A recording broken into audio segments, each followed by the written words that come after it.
I'm Megan. We have a Cracker Jack show for you today. Yep, that means that there's going to be a prize. Stick your hand in this episode, see what you find. And I don't think you put your hand into a box of Cracker Jack to get the prize. Well, you've never been a child. Well, yes, I have. I was so excited for the prize. That candy could get bent. But I'm saying that you had to empty the Cracker Jack out. That box was too small to fit both the Cracker Jack and your hand. You had to empty it out. I just went for it. I got popcorn hand. But there's no room for your hand in there with the popcorn. Somebody needs to send us a box of Cracker Jacks and a So we small can child's solve hand. So we can solve this argument. I'm going to rescind the request for a small child's hand. All right. Well, I still asked for it, so it's up to all of you. All right. On today's episode, we're going to talk about Kaladesh Prerelease. That's right. The pre-release was this past weekend, and we hope that you got to crack as many exciting boosters as we did. Some of us cracked more exciting boosters than other. Maria. I wonder who you're talking about. Well, Whoa, it was me. Remember last pre-release when I had 2 Gisellas and a Bruna in my sealed pool? Yep. Well, let's just tease it out by saying that this pool rivaled that one. Holy buckets. Yes. Yeah, so we're going to give stories from our pre-release and talk about that experience and kind of talk a little bit about what we think early thoughts on the format are. Yeah. We got a lot of response from you as well on Facebook and on Twitter, what you thought about the format. And there are some funny things that I wanted to read off about that as well. We have a For the Noobs coming at you all about Evergreen mechanics, which are not people who work on cars who are also trees, but... It's not trees who work on cars, you mean? Oh, yeah. Evergreen mechanics, trees who work on cars. Half person, half tree. I don't know what you would call that. What? No, it's a full tree. I mean, I said people who work on cars who are also trees. Oh, the cars are also trees? No, the people are also trees. The cars could also be trees. Like evergreen mechanics are mechanics who work on evergreens. Yeah, could be. That's what I'd call myself if I was like somebody who had to cut down trees and pull out stumps. You wouldn't be an arborist? It's pretty cool. Arborist is a cool word. I'd be like, toot toot, the Evergreen mechanic's pulling up. Here I am. Are you in a train? I'm in a golf cart in this scenario. What golf carts toot? Toot toot. I bring my own horn. So yeah, we're going to talk about Evergreen mechanics as well as we've got a really fun Flavortext theater segment. It's another COSMO quiz. That's right. This is coming to you courtesy of one of our Patreon donors who requested it as their topic literally like 3 years ago. Yeah, you know what? We'll get to it. Exactly. That's what that's our promise. The MtA promise. We'll get to your topic. And the COSMO quiz was, if you have only been a recent listener to the show, something we did on a very old episode where we identified which planeswalker you are. Yes. Today we're going to be settling a much more important issue, which is which Kaladesh Gremlin are you? Yes. We have made a quiz to help you identify which of Kaladesh's many gremlins you are. But before we do any of that, we need to say thank you, of course, to anybody who has joined us on Patreon since the last episode. Welcome to the Less Than 1% Club. Yay! Your donations keep the show running, us on the air, this light on in our studio. Yes. We have one. We would like it to be 2. We would like it. I was going to say we would like it to be on. Oh, yes. And also we have on. one. We would like it to be on.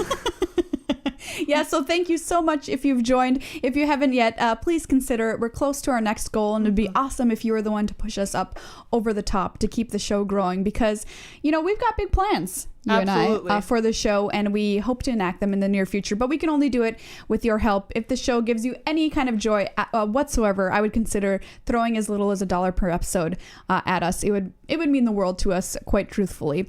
And we have a big thank you, of course, to our sponsors, Card Kingdom. Thanks.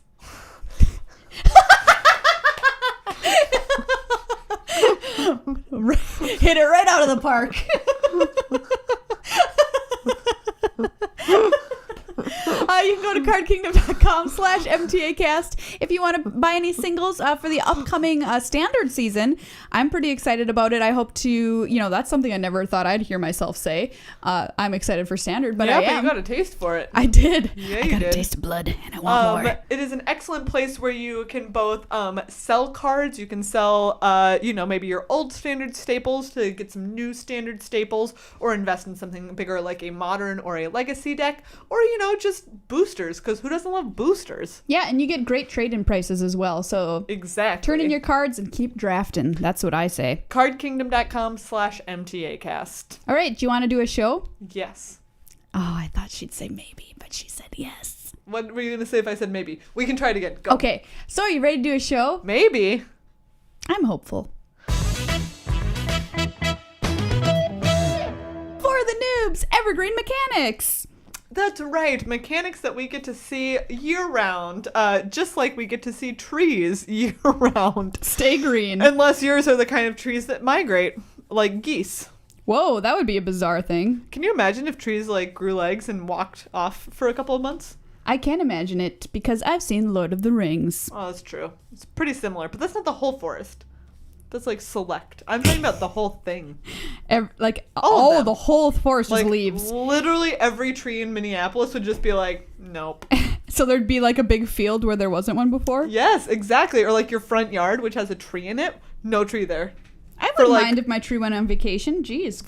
But 5 months. I'm talking about the whole, it migrates like a goose. Go to Florida for winter. That's fine, I guess. I mean, It would really save a lot of trees' lives who are about to become Christmas trees, that's for sure. Oh, man. If only those Christmas trees could grow legs and walk away. Have you ever seen The Happening?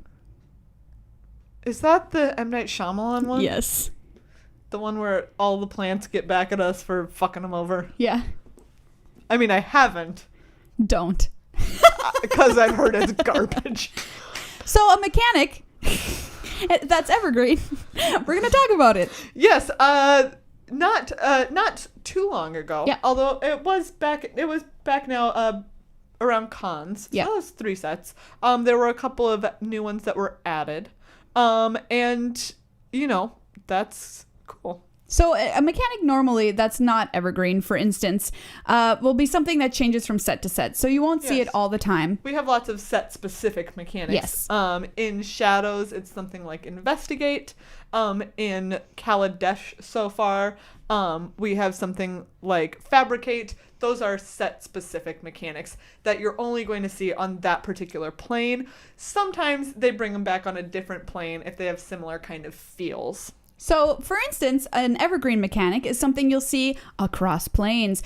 An example of one would be Death Touch, or flying, which we've seen, all the time. It happens in every set. Lifelink.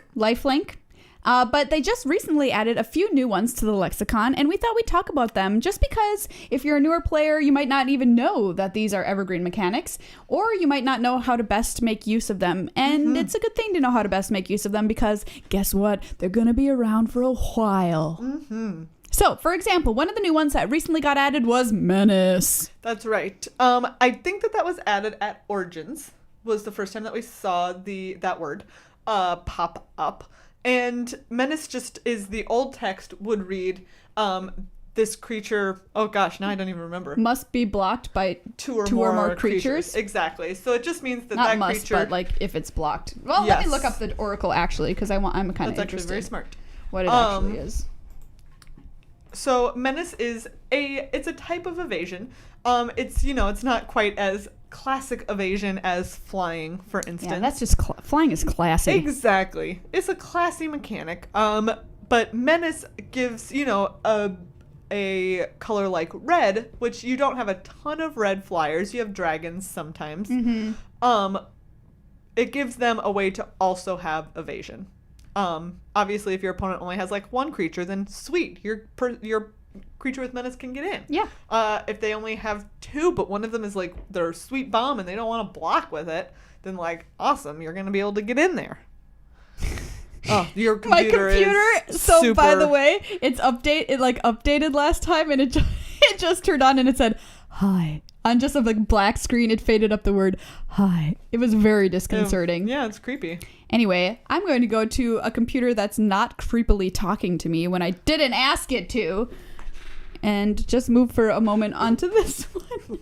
So yeah, Meghan brings up a good point though in using Menace. Like, it's not only to potentially be blocked by 2 smaller creatures. It's a decision. If you want to kill off their bomb and you know they're going to have a bad block because maybe they have a silly 2/1, but maybe they also have a bomb, and you're swinging for 5, they are pretty incentivized to block with their sweet bomb. Mm-hmm. Absolutely. It's sort of like, I feel like it's kind of akin to green, which has trample, as it's, you know, it's not complete evasion, but it is a way to push through damage even if your opponent has a blocker. If their blocker isn't able to soak up all of the damage from the trample creature, you're still going to be able to get some in there. This is red's equivalent to that. I'm trying to... oh my gosh. Okay, I have to go to advanced... Boggart Brute. Boggart Brute. Thank you. That is one. I remember that guy. This is a pretty good card. That was a 3/2 for 3 with Menace. Oh yeah, he is. Yeah. This creature can't be blocked except by 2 or more creatures. So there you go. They cannot block it with 1. If you try, Magic Online will be like, that's an illegal block. If you try it in person, your opponent or a judge will be like, you can't do that. So there you go. Yep. All right, so the next one we're going to talk about is Scry, which is initially why I wanted to bring this up. So at the pre-release, I was playing with a card called Ether Theorist, which a lot of people were because it's a neat little card. It's 1 and a blue for a 1/3. When it enters the battlefield, you get 3 energy counters, and you can pay 1 and tap it. 1 energy counter, that is, and tap it to scry 1. So scry, of course, is look at the top card of your library. You may put that card on the bottom of your library, or you can just leave it there right on top. So my opponent was scrying in his either first or second main phase, which in some cases can be correct if you're looking, you know, for a specific reason. If you perhaps have a draw spell that you're going to play that's, you know, happening later that turn. But in this scenario, it wasn't really to the benefit of what was going on in the game. So scry, I think, is something good to have in your back pocket to do on the end of your opponent's turn. And this is something a lot of people were doing with Scryfish way back in the day in Theros. Do you remember Scryfish? Yeah, which after Theros is when Scry became an Evergreen mechanic. Probably because of Scryfish. Everyone loves that fish so much. It was pretty great. And of course, we now get to see Scry regularly also with the Vancouver Mulligan rule. Yes, exactly. So actually, a reason that I know that Scry was made Evergreen is because Wizards is constantly looking for new ways to make the game play better more often. So having no mana in your hand or having too much mana, that kind of thing, is never really a fun game for you to play. Not as fun as it could be at the very least. So Scry helps smooth out your draws. It makes for a little better gameplay experience, and I'm really happy that we're going to be seeing more and more of it as more Magic sets get printed. Yeah, I think Scry is super interesting also because there's a certain extent to which it is beneficial for all players, no matter your skill level. Because a lot of the times, you know, whether you're, you know, even if you're not choosing maybe the optimal time to scry, or if you have a pick of like a spell that's on top of your library and you spend a long time thinking about it, okay, those, like, there are more nuanced decisions that do give, you know, higher, they're better for players who are using, like, who are more experienced using them or who are spending more time making that decision. But at the same time, it's also an ability where if, you know, you don't have to have been playing that long. If you have 6 lands in play and you're looking for a spell because you have all lands and you scry and you see a land on top, it's really easy to be like, I definitely don't want that. Right. And I've even heard some people say that, like, scry is interesting in that it's the times when it makes the most difference are not the times when it's a very close decision. When it's like, maybe I want this spell on top, absolutely, maybe I don't. The times when it makes the biggest difference are those times when it's like, nope, I definitely don't want that land. Or like, nope, this creature is going to be completely outclassed on this board and I need to dig for things that I know are in my library that are better than this. Yeah, so the Vancouver Mulligan allows you to scry if your starting hand size is less than 7, and you can't scry 2 if you go, for instance, to 5. But I asked a question. I can't remember who I was talking to this about, and I was like, "Do you think it would be beneficial in limited tournaments to let you scry 2 after mulling to 5?" And they were like, "Yeah, I think that wouldn't be as bad as in constructed format, where you could really dig pretty deep down into your constructed deck to find your combo or something like that, where it would be a little more impactful. But yeah, so I'm kind of like, maybe one day we'll be able to scry 2 at a sealed GP if we mull to 5. Yeah, maybe. Anyway. I love scrying. And also, just as a quick reminder, something like Ether Theorist, obviously, like, if you play it on turn 2, and, you know, obviously you can't use it because it has a tap ability, but if your opponent, for instance, doesn't play something that it's going to want to block, because it is a 1/3, Yeah. which is a reason why you wouldn't want to tap it during your main phase, is because it's like, oh, I'm going to leave it up as a blocker for a 2/2, and then on their end step I'll be able to scry with it. But say that there's nothing that you want to block, or you can't profitably block with this Ether Theorist, you can always also scry on your first upkeep. Yes. Which is the same with Glassblower's Puzzle Knot, which you do have to spend 3 mana, so that can be pretty impactful. But if you're really pinched and it's kind of in the late game, it's always worth it. If you're like, you only have 1 or 2 more turns to be able to turn the game around, take that upkeep scry if you need to. Yeah, upkeep scry. That's a next level tip for you out there in Magic Land. Oh, Scryfish, how I miss you. Isn't Scryfish so great? He was so great. Sigiled Starfish is the card we're referring to, of course. Mm-hmm. Classic. Cutest card, I believe, from Theros. Yeah. Unless I chose something else. I don't think you did. I don't think I did either. Very cute, very good. Mm-hmm. Oh, 3 for 2 scried. All right, the next evergreen mechanic we wanted to cover, and the last, is prowess. Yes, this came to us in Cons of Tarkir. And a lot of people love prowess. Yes, so much so that they were like, yep, let's bring it back. Bring it back.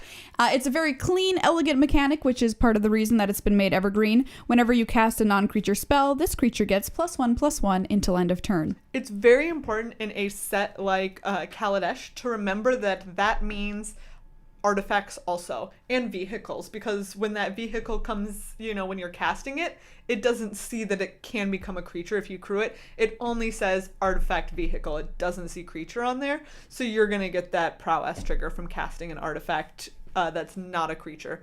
Like, for instance, a vehicle. So you don't necessarily need to announce your prowess triggers. It's not illegal for you not to announce them when they happen, but I, as a player, always do, because I want to keep a game state that both me and my opponent are aware of, and I kind of feel like I would feel a little bit like a jerk if I didn't announce it, but that's just my personal preference. Because not only to just not be a jerk, but also because I need to remember, and if I say something out loud, chances are far greater that I will remember it. So this is just kind of a tip that I have. If you cast some kind of burn spell or whatever, I would just tap my creature. In this case, I'm looking at a Vidalcan Blade Master, which is the 2/3 for Tuna Blue with prowess. I'd say trigger, and I'd tap it, and that would be how I would remind myself and both my opponent that trigger did in fact happen. Yeah. I want to point out too that the Vidalcans have 6 fingers. Oh, what? Did you notice that yet? They have 6 fingers, you guys. They killed Inigo Montoya's father. All of them? All of them. Wow. He's been looking for a long time. Turns out it was all the Vidalcans. Well, it makes sense. As far as I know, Inigo isn't a planeswalker. Yet. I wouldn't be surprised. But I feel like if he were a planeswalker, he would already be one. His spark would have ignited when he saw his dad killed. Yes, that would be exactly the So moment. either he is now or he's just not. You guys, Princess Bride set, what do you think? I mean, I would love it. Wouldn't that be great? It'd be really good. Oh, come on. Whoever owns the rights to that. Let's have a conversation. Who does own the rights to Princess Bride? Probably Whichever Disney. company made it. It's not a Disney film. Disney owns everything. They own the show, Meghan. What? Yep, I forgot to tell you. Am I a cartoon? You've been drawn. We're both animated. Hey, don't be sad about it. You can now get away from anvils that are coming at your head. I guess that's very good to know. fast. You can fall through holes in floors comically. I can draw a circle on a wall and then run through the tunnel that I created. All of these things you can do. Perfect. So, just learn to love it. That's all I have to say. Yeah. I feel like Buttercup probably is. A planeswalker? Yeah. Yeah. She's great. She's the best. Yeah. Robin Wright is terrifying. Now. Now she is. Now she is. and it's so crazy watching that now and being like, wow, like that's who you really are.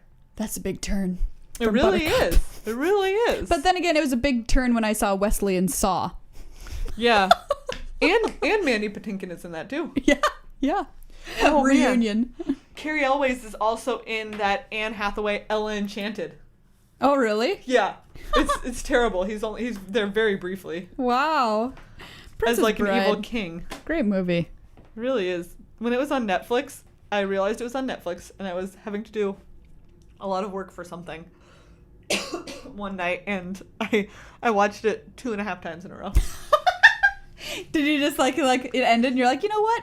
I can watch this again. I'm just gonna hit play on this again because I was like working the whole time, so it's not like I was super actively watching. Yeah, I get it. You know what I found out? There's a novel version. I read it.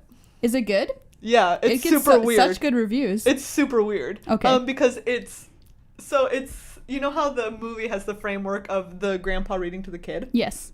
So the framework of the book is essentially like the author writes like I think it's his dad, but it might be his grandpa, used to read him this book called The Princess Bride. Whoa, Inception. As a kid. Yeah. And then he was like, and I went to go read it as an adult, and I realized that he had skipped over these huge boring passages. That's great. But all of the because he does that in the movie, doesn't he? The kid kissing scene. Or yeah, something? exactly. But in the book, it's that he's skipping over like there's just chapters about like the minutia of the political workings of the kingdom that are just so boring. I would read that. It's not like and so anyways, it's all it's like framed in that weird way. It's great. Awesome. Sounds really good. It is. It's super interesting.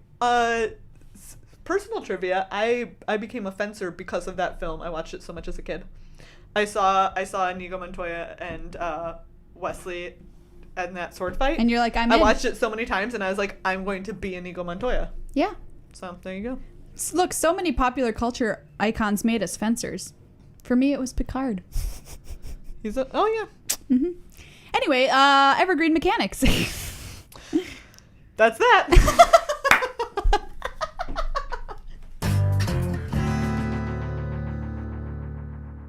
There are also a couple of other changes, some of them having to deal with keywords. Most notably, regenerate is going away. Thank goodness, because who could flipping remember? Yeah, regenerate, not so good, being replaced with indestructible. Yep, and if something, for instance, had an ability, like an activated ability where you could pay and make, like, regenerate the creature, instead you're just going to be able to pay and make it indestructible on new creatures. The cat monkey, if you ever play that card, first of all, what are you doing? Second of all, you can just pay to give it indestructible instead of regenerate. Yep, exactly. And a non-card, like, mechanic-related change is now you may only pile shuffle once. Hooray! Thank goodness.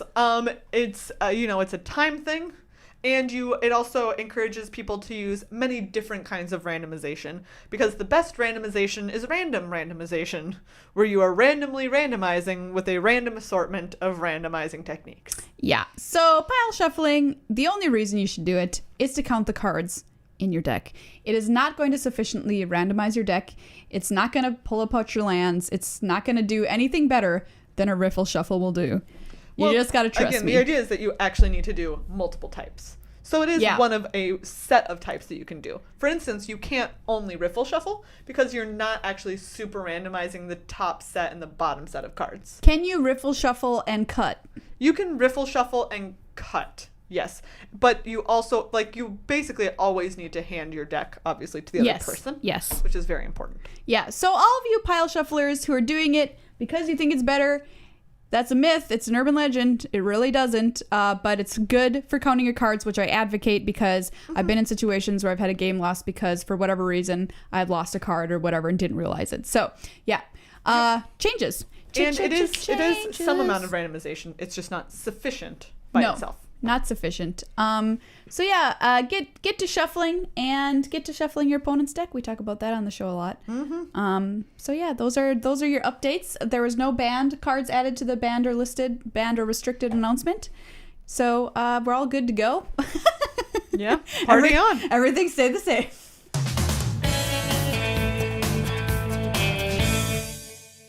pre-release fun times. No, just normal pre-release. Oh, God. Pre-release fun times. That's right, everybody. The pre-release happened this past weekend, and we did it. We played it. We played 2 different pre-releases. Both were excellent. Yeah, we had a lot of fun at both. Both were 4 rounds. Both had, pre-release packs that we cracked boosters out of and built decks with. We played Magic. We played at Mead Hall Games here in Minneapolis and Tower Games, so shout out to both of those places. A lot of fun. So, yeah, pre-release. Pre-release. What is wrong with you? What am I going to say when it's release weekend? Oh, dear. I'm putting too many pre's in front of everything. Overall, the set. Let's give some of our initial impressions. Do you want to do initial impressions first, or do you want to talk about the decks you played Let's first? talk about specific decks first, because otherwise I'm going to forget them. Go ahead. So the first Saturday, I played black-white. It was fairly controlling. It had essentially 2 sweepers because it had a fumigate, which is just a straight wrath, kill everything. And then it also had eliminate the competition, which is the one where you can sack X creatures to destroy X creatures. That worked especially well in my deck because I had a black-white fabricate synergy going on with also an animation module, which in my deck was just sick because so many different things got counters or gave counters or just had fabricate, which means that you essentially get both. Yeah. You can put a counter on your creature and also make a servo. I played against someone who had the 2 green sorcery where you can destroy like an artifact, an enchantment, or a land. Yeah. And at the time, to be fair, I was like a little choked on mana. I think I was at like 4 black and a white, and they knew I had Fumigate in my deck, and also Angel of Invention, which is an insane card. BT dubs. Oh, yeah. And so they chose to destroy my only planes. Yeah. And then I proceeded to just wreck them with animation module. Well, to be fair, I don't know if I would be concerned about animation module. If I see it come down just randomly at the pre-release, I'd be like, all right. You guys, animation module, if someone is playing it against you in limited, it is the real goddamn deal. I, at one point in that game, had literally 12 servos in play. Sick. In addition to all of my other great creatures, because animation module also says that you can pay 3 and tap and put another counter on something of a counter that it already has. So I would, play something with fabricate, put the counter on it, and make a servo. And then the next turn, if I didn't draw anything to do, I could just pay 3 and tap, put another counter on it, and make another servo, and do that indefinitely. You're reminding me of Whirler Maker, the card that costs 3, and you can pay 4 and tap it to make a Thopter. Yes. Which is a nice kind of mana sink, we call them, when there's nothing to do later in the game. Just crank out some Thopters. And I played it in my deck on the second pre-release on Sunday, and it wasn't great in my deck, but I did play against somebody on Saturday who had it in their deck, and it was very good in that deck. Yeah, I think that's an interesting card that you and I just had very different experiences of, because I mentioned I had that in my Sunday deck, which was very different. Like, my Saturday deck felt fairly synergistic. Like I said, I had this fabricate counters, and then this wrath this one-sided wrath where I could just sack servos and destroy real things. Yeah. Servos are real great. Too, Meghan. Servo fix. So it was a really, I think it was genuinely a strong, fairly balanced deck. Sunday I opened as all of my removal, 1 malfunction and 1 welding sparks. What more do you need? And I did not play red because there was nothing else good in red. So I had 1 malfunction. I was like, do you know what? Build blue-white skies and just don't care. Kill people in the air if I can. Don't care. Oh! New catchphrase. But what if you're on the opposite side? Then you do care for sure. Exactly. But I'm going to say that. I'll be like, in the air, don't care. When I play all my birds. Eddie Trailhawk, in the air, don't care. Boom. Oh man, I played 2 of that. That card's sick. It's pretty good. Although in my deck it was only medium because literally everything else flew. At one point I remember looking at my board during a game and just being like, I have 6 creatures in play and they all fly. Oh, backbreaking. Anyways, I was playing against a blue-black control deck and I had the Thopter Maker. Yeah, Whirler Maker. And I just remember having it in I think my opening 7 at that point, which is, to be fair, isn't ideally where you want it. But in this matchup, I was just like, I can't lose. Like, that card was just so good in that deck. It does grant what we call inevitability at some point in the game, because even if you draw dead or whatever, you're at the very least, you're making a 1 Thopter a turn. And a Thopter in this set, spoiler alert for what I'm going to say about what I think is strong, flying, very strong. So making these 1/1 Thopters is not bad, and pretty soon you have an army of them, and they're just going to swing through any big flying blockers they have without carrying. Well, as I mentioned, like, that deck was just all about racing, because there's no way I could deal with a bomb. So I'd just basically be like, flyer, flyer, flyer, flyer, hopefully you're dead. And that card was nice in that it was sort of like, okay, if I'm ahead, I can make a Thopter and then attack with it the next turn. And if the race is really tight, then I can leave back all of my better flyers, and I can just make a Thopter and, like, chump with it. Yeah. And I still have all of these much better attackers to attack with. Sure. So, sick card. So, who wants to hear the tale of all my rares? Oh my god, you guys, Maria's rares. So, the first pre-release, I opened a foil Chandra. That's right. It's beautiful. It looks like the greatest thing I've ever seen with my own 2 eyeballs. It's beautiful. And I had a Combustible Gear Hulk was my promo card, and I opened a Torrential Gear Hulk. It feels good. So that was a good start to that deck. I also had 2 copies of Harness Lightning, which is a great card. You get 3 energy, and you can spend any amount of energy to deal that to target creature. Sick card. So Instant. Pretty good. I also had Welding Sparks, which is, going to be a real staple common, I think, in this set. So my pool was very good. The downside of the pool was the rest of my cards were pretty medium. But when you've got the these, downside of my pool was the rest of the cards. the rest of the cards, not great. But it turns out that sometimes you only need 2 Gear Hulks and you win a game. Newsflash. Yeah. Newsflash. Yeah. But it wasn't my most successful deck of the weekend, I will say that. It didn't do as well as my deck on Sunday. Saturday I was 2-2 with that deck. I was beat over the face with flyers. Yeah. And Sunday, I was like, well, I now know that flyers I think are above average in this set, so I'm going to use those. So I opened Dovin Bon, so that was pretty sick. Yep. I also opened Saheeli's Artistry, which should be mythic.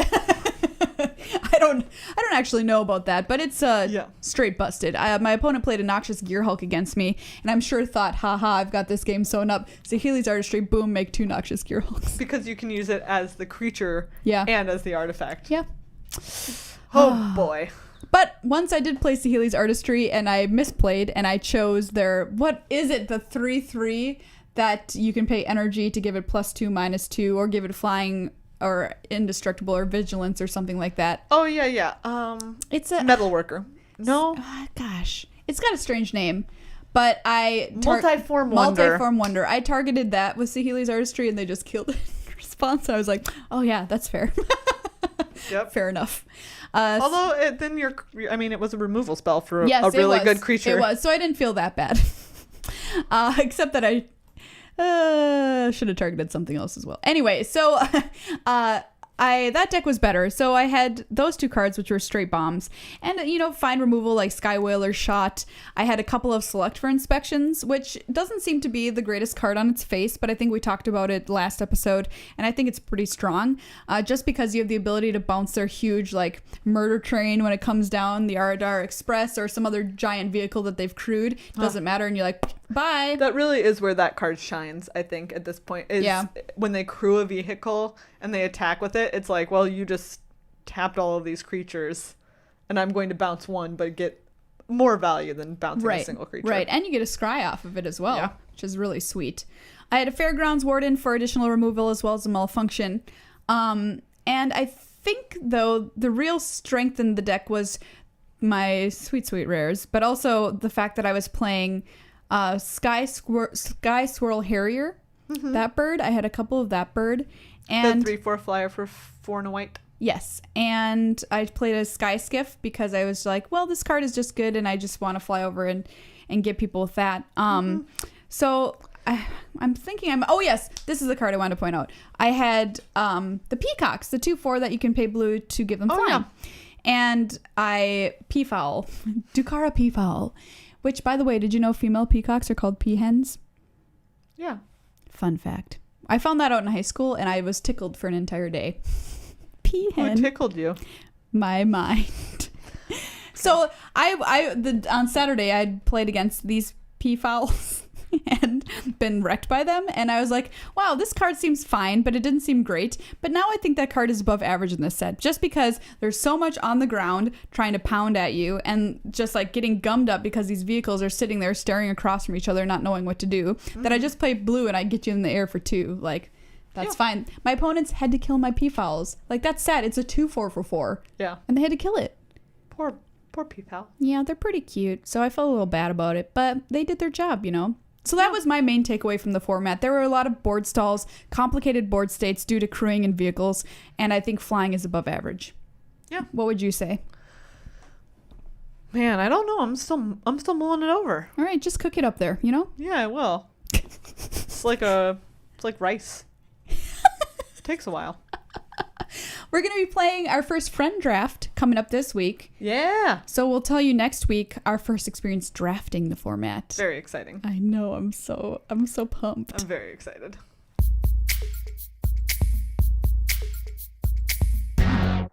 So we asked you for your initial comments on this set, and we got some really great ones on Twitter and Facebook. And here's one from Logan. Story from Logan's pre-release. If your opponent drops a sword of fire and ice after driving Sky Sovereign with Nissa's animated land, you should just scoop. Yep. Very true. Wow, that pool is better than mine. Oh man. Okay, wait. I will say one thing. Yeah. Actually, that's my first takeaway. I think that with the exception of a game, or like a pair of games where first I got mana screwed in one game, it was over very quickly, and then my opponent got mana screwed in the next game and it was over very quickly. Like, every game that I played this weekend was fun. Yeah. I remember, you know, I always enjoyed the pre-release, but at the same time, it's, you know, like it's tiring. It's a long day. And I just remember at the end of it being like, holy crap, I don't want to stop playing. Yeah, it's a great set. I want to keep going just because everything that I played, every game that I played was interesting and fun and cool. And you kind of never knew what was going to happen next, which is like something you can say about Magic a lot of the time. But for some reason, I feel like makes a little more sense now, because, for instance, my opponent's attacking with a Sky Sovereign, and I'm like, oh god, this huge ship is swinging at me, killing, you know, dealing 3 when it attacks or whatever, and then I'm like, malfunction. Yeah. There it goes. Bye. You know? Yeah. So there's answers even to the biggest bombs in this format as well. Mm-hmm. Anyway, yeah, really fun. I encourage you guys to go out there and draft once it becomes available, or if you want packs at your pre-release, get your friends together, man. Yeah. We recently learned of listeners who are pretty awesome. Yeah. Who started a play group in their town called Magic the Casualing. Which is so awesome. It's so great. So, which is obviously for, you know, players who are casual and want to have, you know, just a really fun time playing Magic. Yeah. To get together and play. That was super cool. It I loved warms reading about that. our little hearts. So yeah, thank you so much for writing in about that. And yeah, go ahead, start your own play groups out there, everybody. It's pretty fun, and you can even name your play group. We don't have a name for ours. Don't we? Do we? Let's name it right now should. while they're not here. They don't get a vote? Okay, great. I'm in. Ooh, what's it going to be called? Knights of the Rectangle Table. No. Okay. Too predictable. Raccoon Square Dance. Why? I mean, for the surprise factor. What if we called it 2 girls and 4 guys and pizza being delivered? That's just a literal description of what it is. Raccoon Square Dance it is.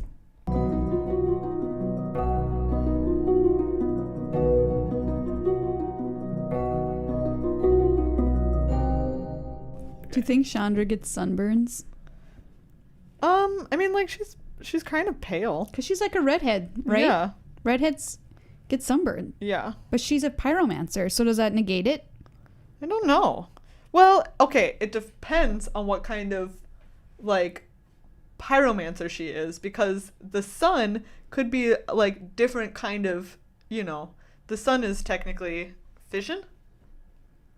Maybe her fire is like... Or fusion. The sun is fusion. I don't know. Crap, I need to answer this. You keep going.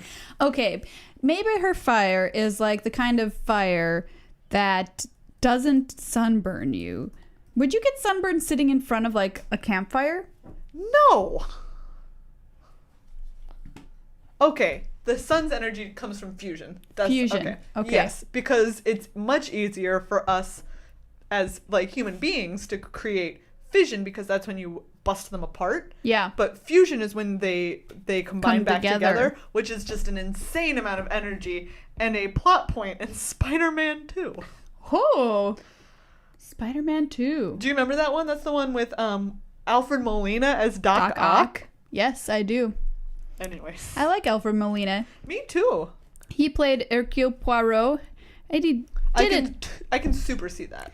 I gotta say, he was no David Suchet, but he was okay. Yeah. But I really liked him as Doc Ock, and I've seen him in other stuff and really like him too. So my point is that if Chandra is essentially like campfire pyromancing, then that's different from like fusion pyromancing, because fusion isn't even really pyromancing.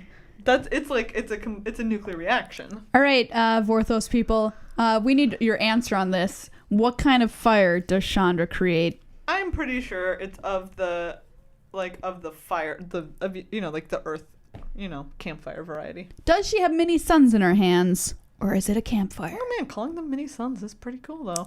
Tweet at us at MTAcast and let us know. But the issue in Spider-Man 2 is that he had to have that weird, thing on to contain it, because otherwise it would get out of control. Yeah.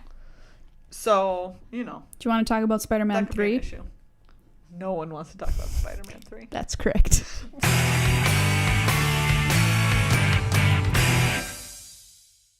Flavortext Theater presents COSMO QUIZ. Which Kaladesh Gremlin are you? Oh, I've often wondered this question, Megan, because I'm really into these gremlins and I want to know, how do I know which one I am? Well, now we have a quiz to let you know which one you are. So if you're playing along at home, make sure to mark your answer. Yep. Because you want to find out. So it'll either be answer 1, 2, 3, or 4. Yep. So just write down the number that corresponds with your answer to the question. The gremlins that you could potentially end up being are, well, maybe I should just save them and say at the end. We're going to save them for the end. We won't give you any clues. So first question, get out your, wait, are you going to mark? We have to take this. Okay. Here's a pen for you. Here's my pen. Okay. All right. Okay. Question number 1. Okay. It's your first big date with a major cutie. What shoes are you wearing? Kitten heels, 1. 2. Oh shit, I ate my shoes. 3. Wheelies, or 4. Go-go boots. Ooh, great question. Okay, I got it. You and your girlfriends are planning a big trip to Maui. What kind of rental car are you scoring? 1. Smart car. A delicious, delicious smart car. 2. I don't know, but it better have airbags. 3. Can you rent drag racers? 4. Party bus. Ooh, this is a hard one. Yeah, man. Okay, I have to think for a second. Think I've got my answer. Like if I could, that's what I'm doing. Yeah. Okay. Okay. What's the first sign Mr. Right is actually Mr. Wrong? 1. He doesn't want kids. 2. He doesn't have renter's insurance. Always ask. 3. He doesn't want to do it on the first date. 4. He'd rather stay in and watch Law and Order than party. Tough one for me. This one. Okay. How would you describe your home decorating style? 1. I hide milkshakes all over the house for secret snacking. 2. You're lucky if your house is standing. 3. It's all IKEA and it's all put together wrong. 4. Abandoned carnival chic. Ooh. Nice. Okay. Got it. Okay. You're having a cozy night in watching Bridget Jones's Diary. What do you order from Bite Squad? 1. Warm mother's milk. 2. Pop Rocks and Diet Coke. 3, ramen. 4, what's a cozy night in? Great. Okay, got it. Wow, mine were all over the place. All over the board? Yeah, but Okay, so what you're gonna do now is whichever one you have the most of. But what if I'm tied? You're tied? Yeah. Uh-oh. We should have added another question. We should have added another But question. there's 5 questions, so there are, so that wouldn't have changed that wouldn't anything. have helped. Well, we could add and say like a certain, if you're under this number or over this number, then Okay, so you're let's that. pause it. Pause. Pause. Okay, so it's time to add up your scores. That's right. Once you've got it all added, we will let you know. Okay, so here you go. If your score was between 5 and 8, including 5 and 8, you are Thriving Grubs! Congratulations, you're the cutest card in the set. And you probably also picked Mother's Milk for your answer, so what's wrong with you? If your score was between 9 and 12, including 9 and 12, you are Demolish! That's a cute little grub he's a full-grown goblin looking up from what he's just destroyed like, did I do that?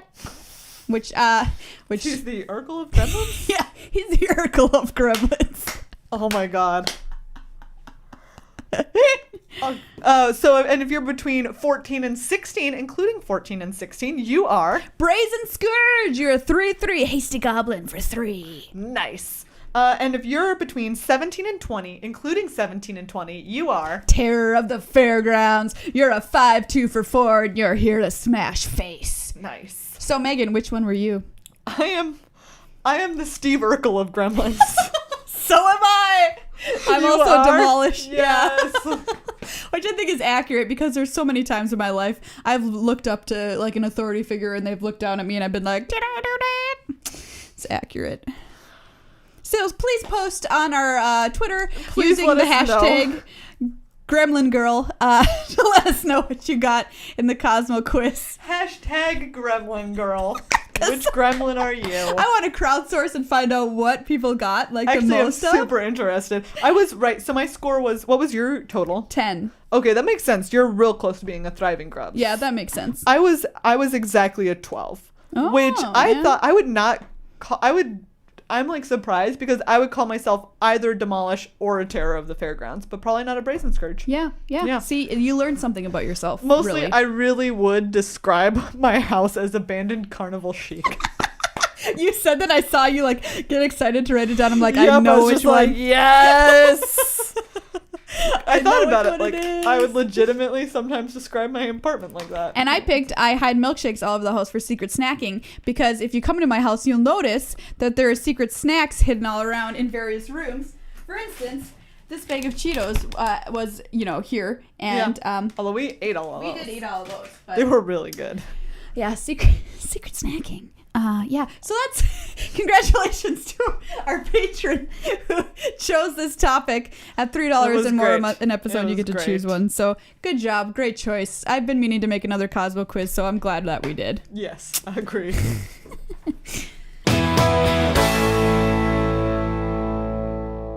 Hey everybody, one last piece of business before we check out for the day and you check off this podcast listening. We have a couple of giveaways at the end of the month. Yes. So did you write down their names? I did. Okay, great. These are Patreon supporters. So the first giveaway is from anyone from any of our Patreon, current Patreon donors. They are going to get a Nissa versus Ob Nixilis dual decks. Then there is the Cons of Tarkir pack that we cracked. Yep. As well as that sweet original Magic art. original tokens. Yeah. Oh gosh, what's the name of the? Get it over here so we say it It's correctly. original magic art. Is that what it is? Yeah, this specific. Yes, there we go. Specific set is the Marble edition. Ooh. So we've got a sweet dice bag here. Classic art tokens. That's what we were trying to say. This dice bag and this set. But yeah, you can find it under either name on Oh Twitter. yes, original magic card. And like we said, these are just beautiful. So check them out if you haven't before. So yeah. Anyways, so that is going to go to Nick Van Rokel. Yay! Yay! Congratulations, Nick. Please send us an email letting us know the address that we should mail that to, magictheamateuring@gmail.com. Congratulations, friend. Yes. And then the second giveaway we do is to someone who started donating on Patreon just this month of September, and that is a Nissa versus Ob Nixilis dual decks, and that is going to go to Kenneth Fritz. Yay, Kenneth! Yay! Once again, thank you to everyone who donates on Patreon. You really, really sincerely do make this show possible. And congratulations to our 2 winners. And next month, we will have another giveaway. Yeah, we've got more great stuff to give away. Not only the cards that we open on this show, but also unopened packs and other sweet prizes that we've got coming in. So I'm excited for next month as well. So join up patreon.com/MTAcast for your shot at winning some of this great stuff. I don't want to give us any spoilers away, but we have a pretty good prize. Yeah, that we have a prize that we've been sitting on for a while. Yet to give away. Eternal. Whoa, I had something in my throat. I don't really know what I was going to say. So, well, that'll be coming up. Yeah. You know, in the future. Can't win if you don't Patreon. Big thank you again to our sponsor, cardkingdom.com/MTAcast. Buy your singles there. It's going to be a fun time coming up in Standard. New Standard. I'm always excited by it. You should be too. You're not always. You're newly excited. I'm newly excited. That's right. And it's going to be great. So yeah, use them for all your card buying needs. We stand behind them and they stand behind us. So that's great. Of course, you can follow us on Twitter @MTAcast. Share with us your thoughts. Of course, use the hashtag GremlinGirl to let us know what gremlin you are. Yep. Send us an email, magictheamateuring@gmail.com. You can always send us mailbag questions, which we like to have to answer every once in a while. You can go to our website, magictheamateuring.com, and pick up sweet shirts or playmats with our Good Luck High Five logo on them. Yeah, I just did another shipment of those today, so come on, order them up, and we'll send them off to you. They're low prices, and you can show everybody that you're like, hey, I'm part of this sweet club that listens to MTAcast, because in my opinion, you guys are all the best, and my opinion is basically fact. So there you have it. Go out there, enjoy Kaladesh, everybody, and have a sweet week until we see you / have you listen to us next time.